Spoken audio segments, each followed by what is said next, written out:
بسم اللہ الرحمن الرحیم۔ آج ہم جملہ فعلیہ کی ترکیب کو سمجھتے ہیں۔ جملہ فعلیہ وہ جملہ ہوتا ہے جس کا پہلا جز فعل ہوتا ہے اور دوسرا جز اسم۔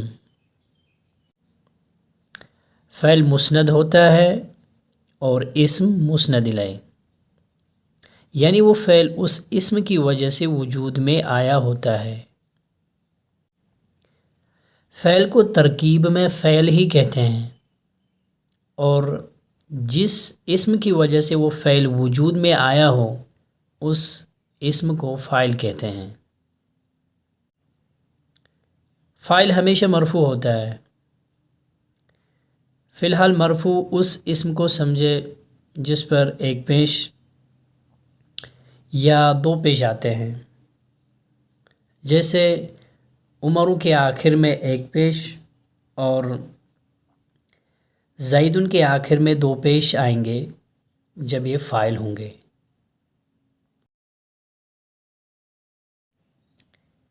فعل کی دو قسمیں ہیں، فعل لازم اور فعل متعدی۔ فعل لازم اس فعل کو کہتے ہیں جو فعل اور فاعل کے ملنے سے پورا ہو جائے، مفعول کی ضرورت نہ پڑے۔ مثال ذہب عمر، معنی اس کے ہیں عمر گیا۔ ذہب فعل ہے اور عمر فاعل، ان دونوں فعل اور فاعل نے مل کر معنی پورا کر دیا، اب مفعول کی حاجت نہ رہی۔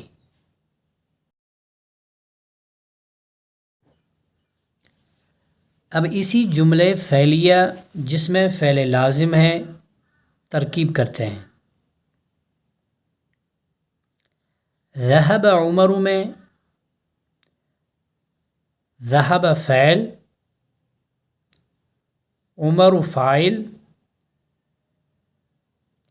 ذہب فعل اپنے فاعل عمر سے مل کر جملہ فعلیہ خبریہ ہوا۔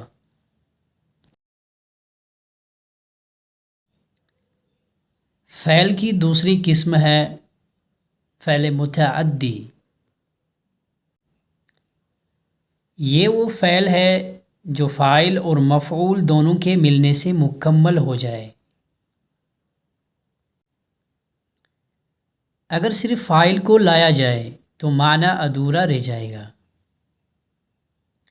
فاعل کے ساتھ مفعول کو بھی لانا ضروری ہے تاکہ معنی مکمل ہو۔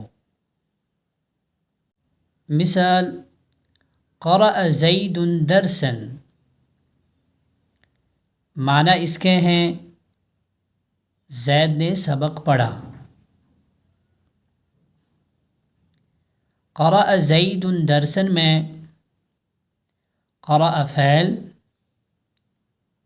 زید فاعل اور درسا مفعول به، اور مفعول به منصوب ہوتا ہے، یعنی اس کے آخر میں ایک زبر یا دو زبر آئے گا۔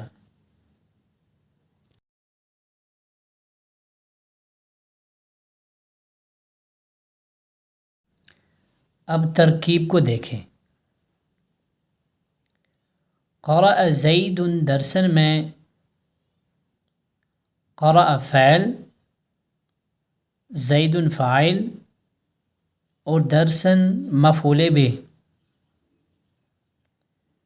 قرأ فعل اپنے فاعل زید اور مفعول به درسا سے مل کر جملہ فعلیہ خبریہ ہوا۔